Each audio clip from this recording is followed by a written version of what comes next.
주간 꿀에 바르셀로나가 지난 라리가 36라운드에서 알메리아 원정 경기를 치렀는데 2대 0으로 승리를 거뒀습니다. 알메리아는 이미 강등이 확정이 됐죠. 33라운드 헤타페전에서 패배하면서 강등이 확정이 됐는데요. 그럼에도 불구하고 알메리아는 페페말 감독이 부임한 이후 공격적인 모습을 보여줬고 이 경기에서도 바르셀로나를 괴롭히는 모습은 있었지만은 결정력 부족을 노출하면서 결국 0대2로 패배를 했습니다. 알메리아 라리가 28라운드까지 승리가 없었고요. 지금 이 순간에도 홈에서 승리가 없어요. 알메리아가 마지막 라운드 38라운드 카디스 홈 경기가 있는데 그 경기에서 승리를 거둘지 지켜봐야 되겠죠.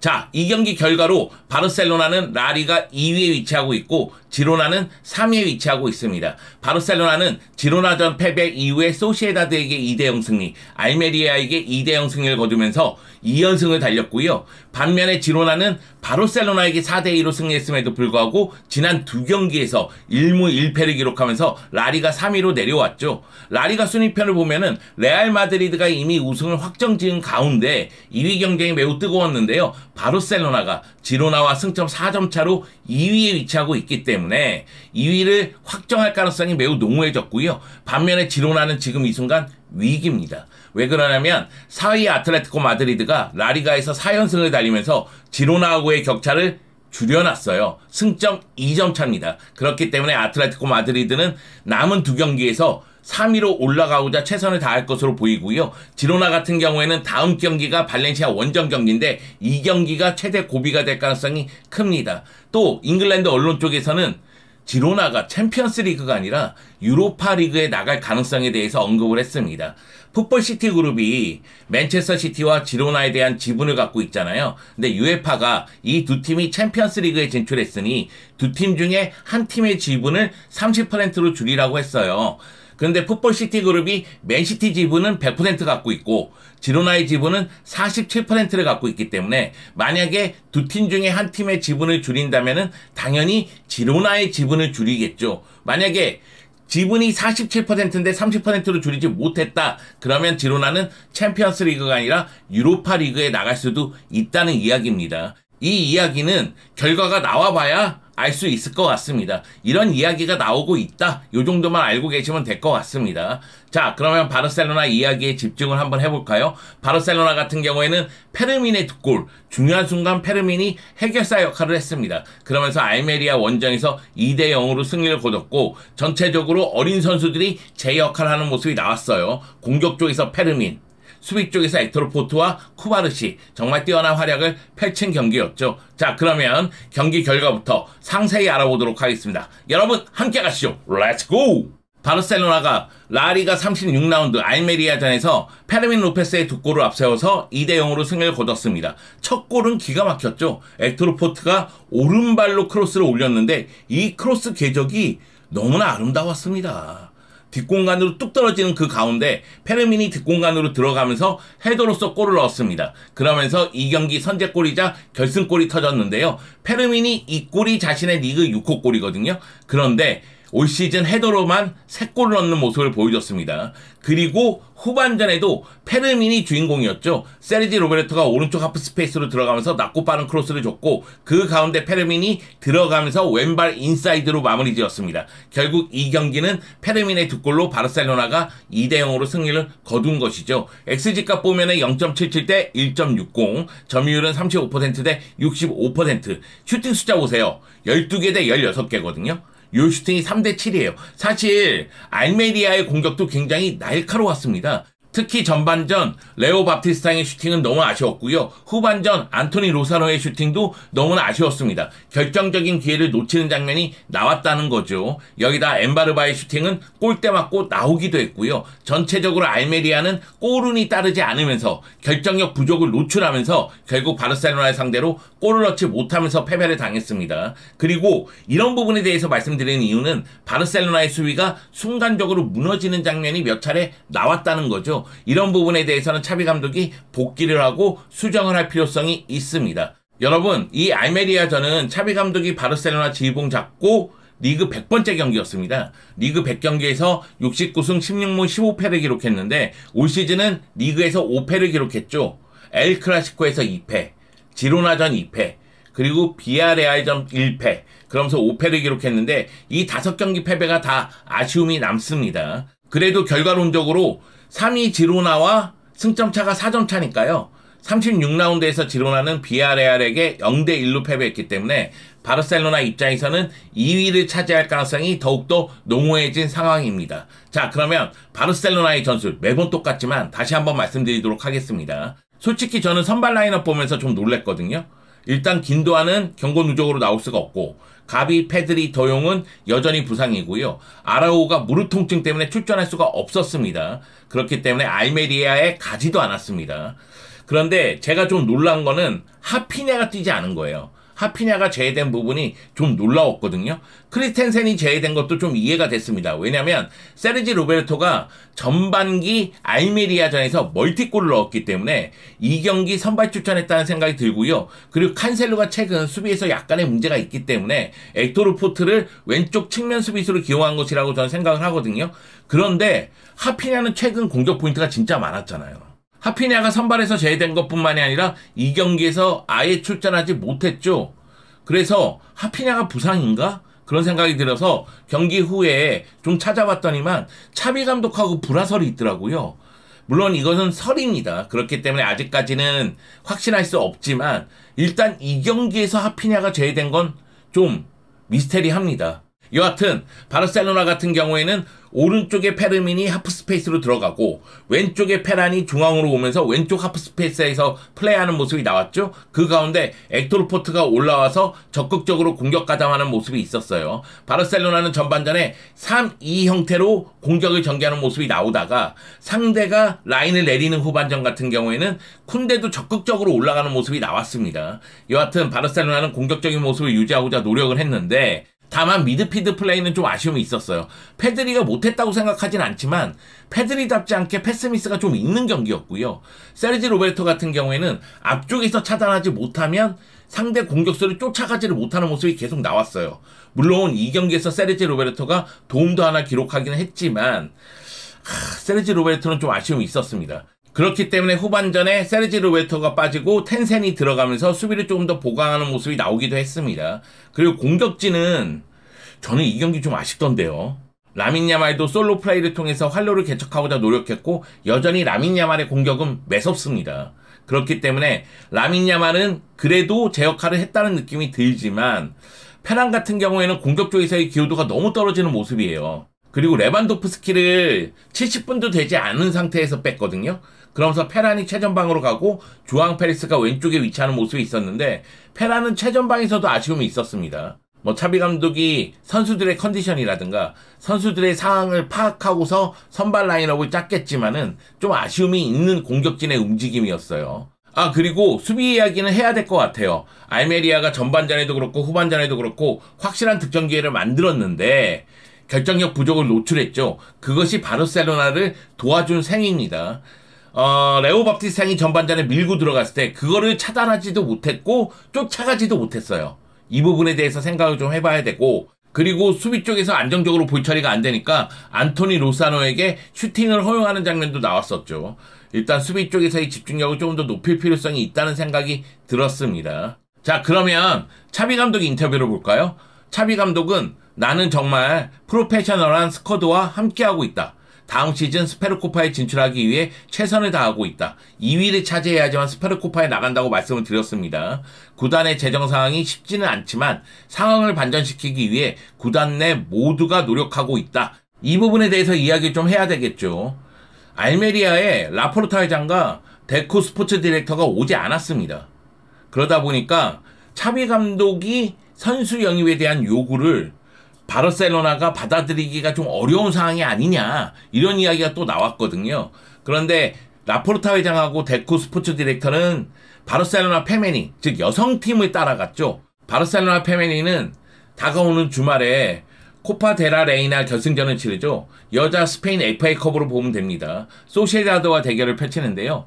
바르셀로나 페메니 같은 경우에는 전성기잖아요. 이미 리그 우승 확정지었고, 그리고 코파 데라 레이나 결승전에 갔고, 여기다가 UEFA 여자 챔피언스 리그 결승전, 올림픽 리온과 대결을 펼치는데 결승전에 진출한 상태입니다. 이번 시즌에도 트래블을 노린다는 얘기죠.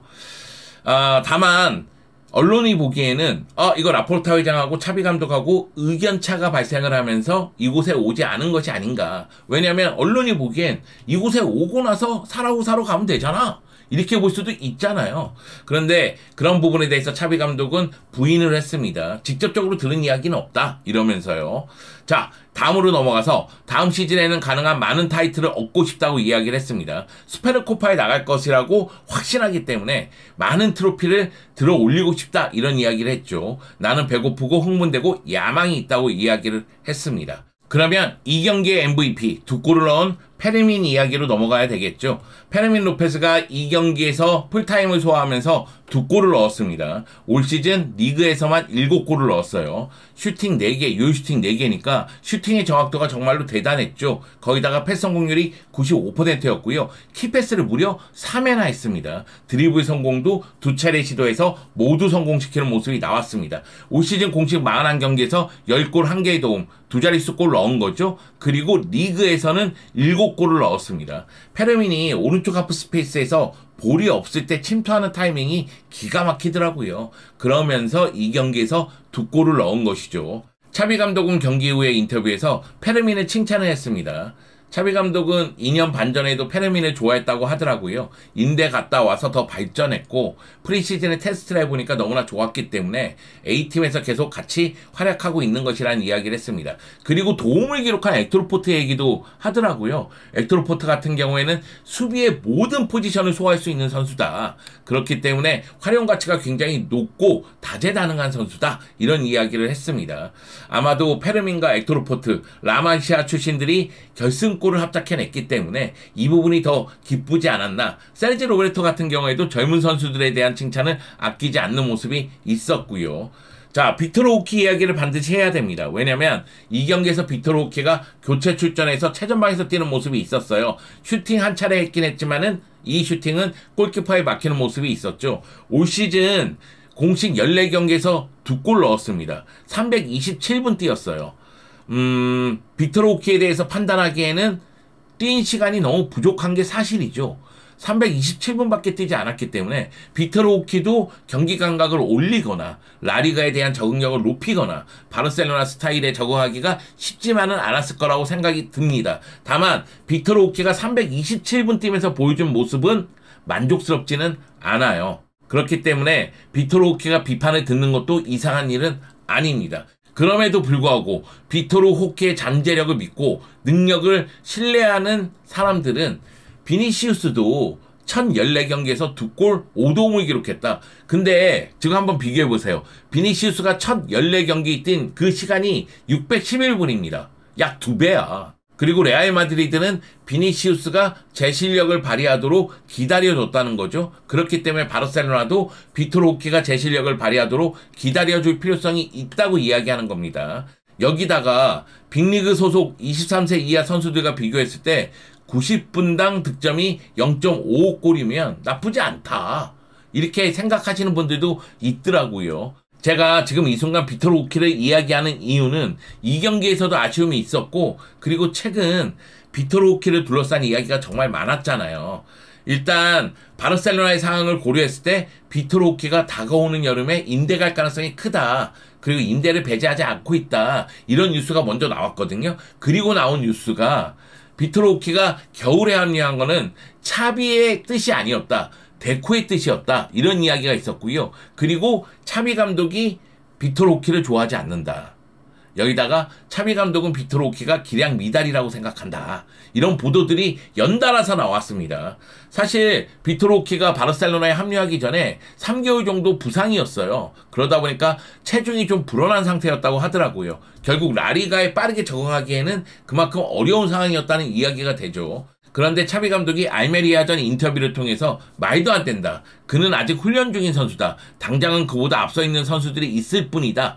이런 이야기를 했습니다. 그러니까 지금 이 이야기들은 다 말이 안 된다. 그는 훈련 중이고 지금 이 상황에서 컨디션이 더 좋은 선수들이 출전하는 것이다. 이렇게 이야기를 한 거죠. 다만 차비 감독도 그 부분에 대해서는 약간 인정하는 듯한 느낌이 있었어요. 자신은 비토 로키가 겨울이 아니라 다가오는 여름에 올 거라고 생각을 하고 있었고 그렇게 계획이 되어 있었대요. 근데 가비가 장기 부상이 생기면서 선수 등록할 수 있는 공간이 생겼잖아요.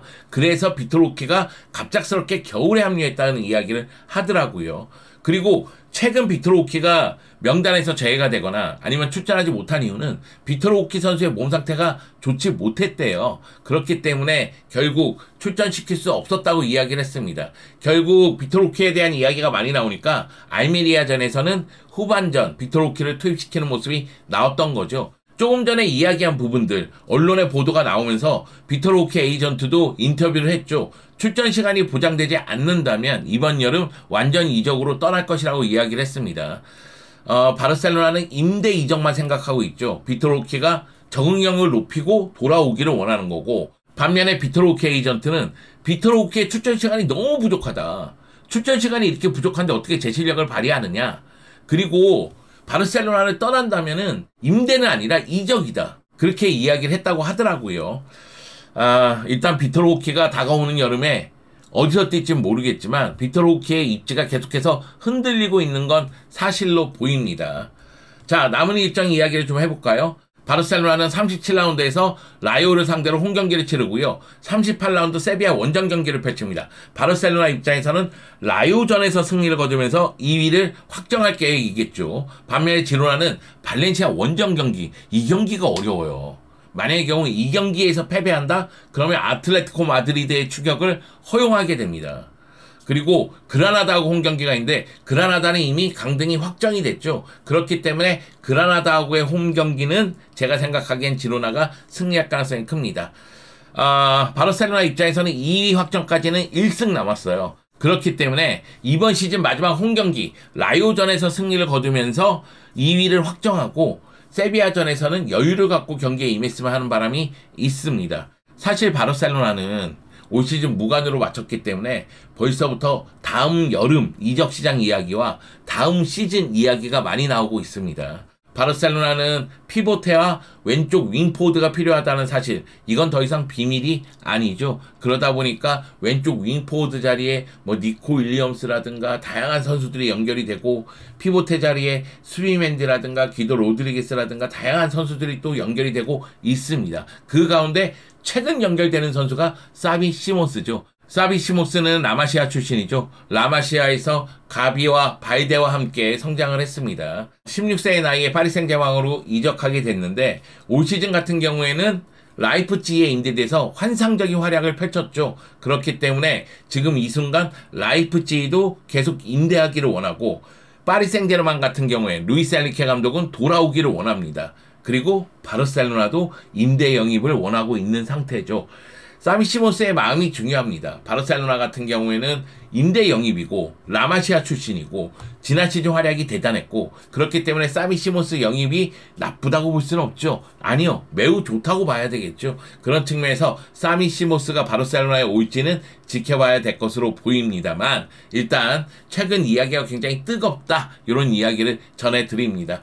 바르셀로나 다음 시즌 준비를 벌써부터 할 필요성은 분명히 있어요. 하지만 유종의 미를 거둘 필요성도 있죠. 마지막 경기까지 최선을 다해서 승리하는 모습이 나왔으면 좋겠습니다. 바르셀로나 잘하고 있습니다. 네, 잘하고 있으니까요. 마지막까지 승전보를 알려줬으면 좋겠습니다. 비스카 바르사!